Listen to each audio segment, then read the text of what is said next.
Daudzu gadu garumā daudz dzīvokļu māju iedzīvotājiem bija regulāri jāveic ūdens skaitītāju verificēšana savos dzīvokļos. Tas nozīmēja, sekot līdzi termiņiem, pasūtīt pārbaudi, maksāt. Ja to neizdarīja laikus, skaitītāja rādījumi vairs netika ņemti vērā, un ūdens patēriņš konkrētajā dzīvoklī tika aprēķināts balstoties uz kopējās mājas patēriņu, kas bieži vien izrādījās finansiāli neizdevīgāk.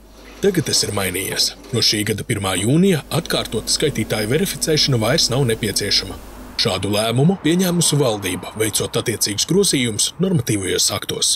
Tas nozīmē, ja skaitītāji darbojās korekti, tos drīkst turpināt lietot arī pēc to verificēšanas termiņa beigām. Iedzīvotāji šobrīd var lietot arī šos skaitītājus pēc verifikācijas termiņa beigām. Un šāda kārtība būs spēkā līdz brīdim, kamēr māja pieņems lēmumu par noteiktu veida skaitītāju uzstādīšanu visā mājā vienoti.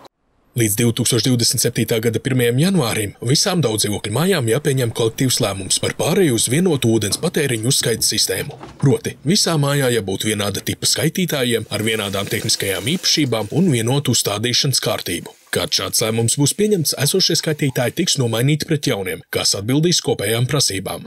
No šī brīža individuālā verificēšana vairs nebūs nepieciešama. Skaitītāji būs jāmaina tikai pēc to lietošanas termiņa, kāds norādīts ražotāja instrukcijā, bet ne retāk kā reizi 10 gados. Jau šobrīd Ventspilī ir daudz dzīvokļu mājas, kurās darbojās vienotā ūdens patēriņu uzskaites sistēma. Tajās uzstādīti mūsdienīgi skaitītāji ar attālinātās nolasīšanas funkciju. Tā tendence ir tāda, ka tās daudzdzīvokļu mājas viņas vēl lēnām vienalga pāriet uz tām attālinātajām sistēmām, uz to vienoto. Un šobrīd vienkārši sanāk tā, ka tās mājas, kas vēl iespējams lems līdz tam 27. gadam, manā ieskatā, ka tur pēc pieredzes, ka iespējams, ka varētu augt tos ūdens patēriņa starpības.